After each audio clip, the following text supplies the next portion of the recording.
Esse vídeo nós vamos dar uma olhada no método da bisseção, tá? Mas para começar vamos colocar um problema aqui para motivar vocês a pensarem no que a gente está tratando. Vamos supor que a gente tenha dois países, tá certo? Que esses países têm uma fronteira comum e vocês têm uma corda, né, amarrada em duas árvores, uma em cada país. E a pergunta que se faz são duas perguntas, na verdade. Uma, quantas vezes não, aonde que essa corda atravessa na fronteira, e se esse número de vezes é um número par ou um número ímpar. A primeira questão é uma questão que tem a ver com o que nós vamos ver agora, nessa parte do curso. A outra questão é uma questão que é ligada a um tópico chamado topologia da matemática. A resposta da segunda questão não é difícil, se vocês pensarem um pouco, vocês vão conseguir essa resposta. A primeira pergunta nós vamos trabalhar agora nesse sentido. Mas por que eu estou colocando esse exemplo? Porque eu quero chamar a atenção de dois fatos que são essenciais para esse método, para os métodos que nós vamos ver agora. Uma, que você tem os pontos onde essas cordas estão amarradas, ou seja, onde essas cordas terminam, são em lados opostos das fronteiras. Legal? E segundo, que a corda é contínua. Tá? Então, são esses dois tópicos que eu quero que vocês tenham na cabeça. Tá? As coisas estão do lado contrário, né, da fronteira, e a corda é contínua. Então, vamos avançar um pouquinho aqui. Vou matematizar esse problema. Tá? Vou tornar esse problema matemático. A primeira pergunta eu vou tornar ela matemática. Tá? Vamos ver aqui como é que eu vou fazer isso.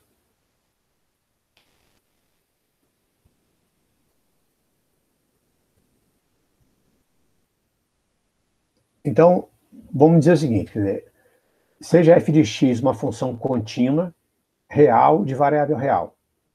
Tá certo? Essa é a ideia da corda contínua, né? Na verdade, uma função contínua no intervalo fechado. A gente pode pensar que é uma curva contínua. Tá?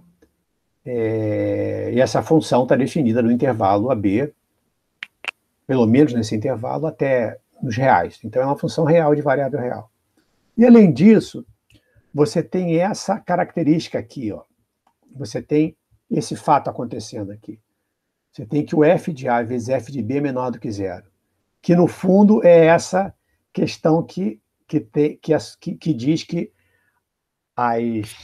os pontos onde a corda está amarrada estão lados opostos. Né? Vamos dar uma olhada aqui no intervalo, aqui no gráfico dessa função. Tá certo?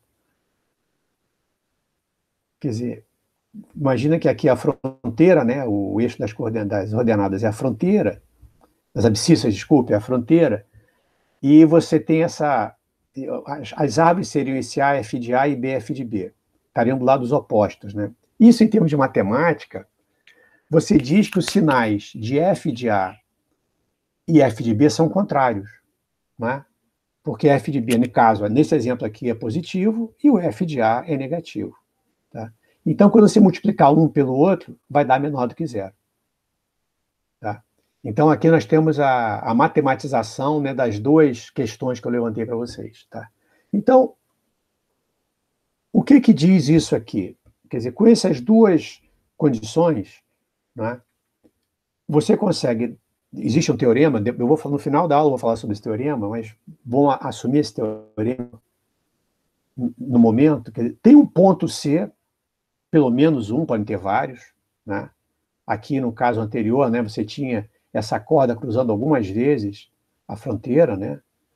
Nesse caso aqui, eu dei um exemplo só com uma passagem, mas podia cruzar outras vezes, tá certo? Mas tem pelo menos um ponto, que eu estou chamando de C, né, que a imagem é zero, né? Ou seja, onde o gráfico cruza o eixo das abscissas. Legal? Então, você tem esse resultado matemático que é muito importante, que se a função for contínua e você estiver na extremidade do intervalo, imagens de sinais diferentes, você garante que existe um ponto em que a curva passa pelo eixo das abscissas. Esse ponto a gente costuma chamar de raiz, ou então zero da função. Não é? Zero da função ou raiz. Vamos usar o termo que é mais usado aqui nesse ambiente, que é zero de função, mas poderia ser raiz também, sem nenhum problema. Tá? Então, nós vamos estar vários métodos que calculam, em geral, aproximadamente, raramente a gente vai conseguir calcular exatamente esse ponto aqui. Tá? Vamos, então, ver alguns métodos nessas próximas aulas, e hoje nós vamos ver o método da abscissão. O método da abscissão é um método bastante simples e efetivo, muito usado.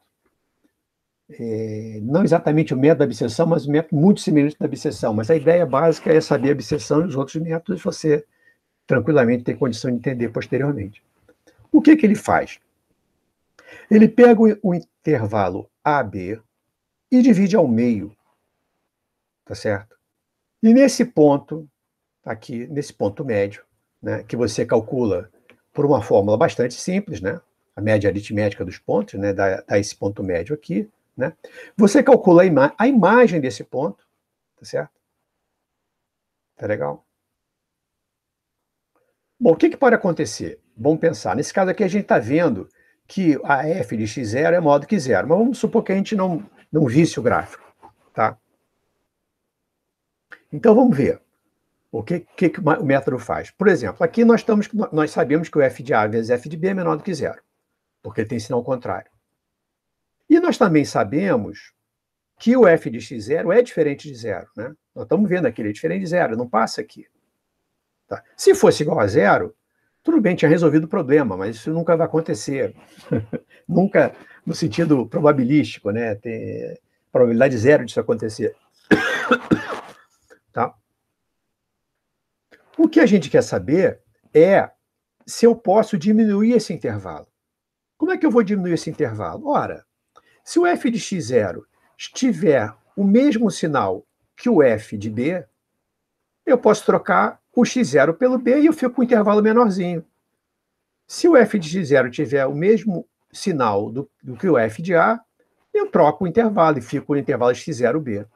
Então, basicamente, essa é a ideia, tá certo? Que eu estou dizendo aqui, tá certo?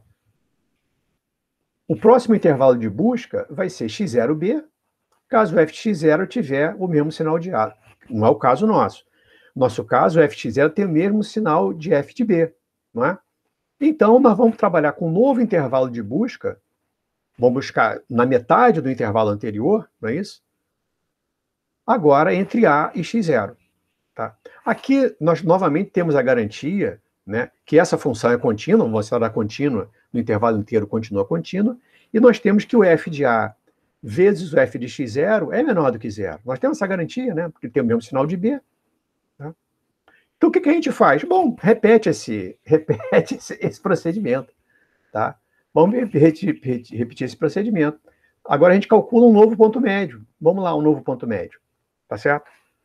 Esse ponto médio aqui, repara bem, ele quase caiu, né? Ele caiu pertinho, dependendo, inclusive, da tolerância que você tivesse, podia até ser um bom ponto. Mas vamos supor que não fosse um bom ponto ainda. Tá? Ele está fora ainda. Não é bem o que a gente quer. Como é que a gente calcula esse novo ponto? A média aritmética, como anteriormente. Né? Fazemos a média aritmética. Temos o x1, tá? E nós calculamos o f de x1, né? No caso aqui, o f de x1 continua positivo. Então, o que a gente faz? Ele é diferente de zero, né?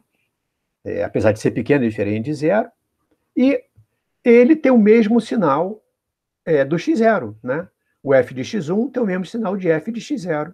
Sendo assim, nós vamos buscar um novo intervalo a de x1.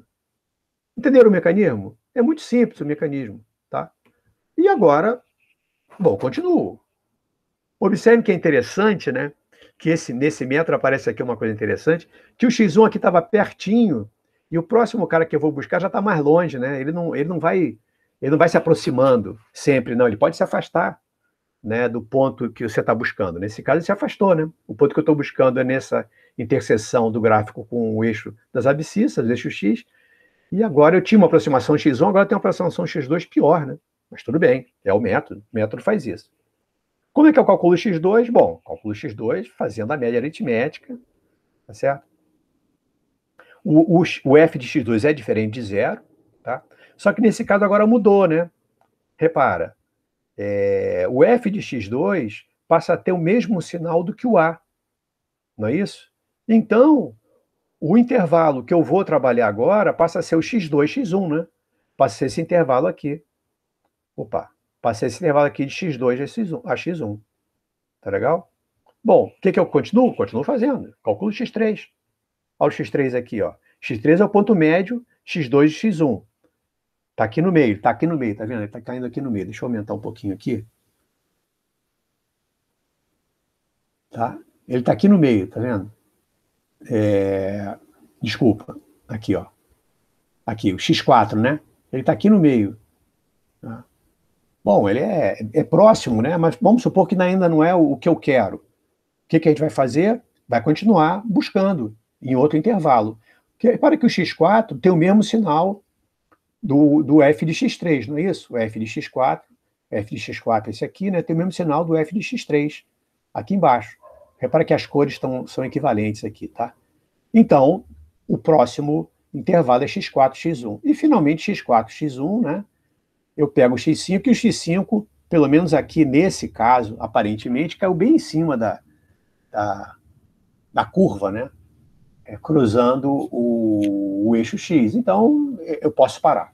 Graficamente, eu pararia aqui. Numericamente, é diferente. Tá legal? Então, essa é a ideia básica do método da abscissão. Eu vou dividir o intervalo e vou escolhendo os novos intervalos dependendo dos sinais das funções nos pontos que eu calcular, nos pontos médios que eu calcular. Vamos parar por agora, porque depois nós vamos discutir programação.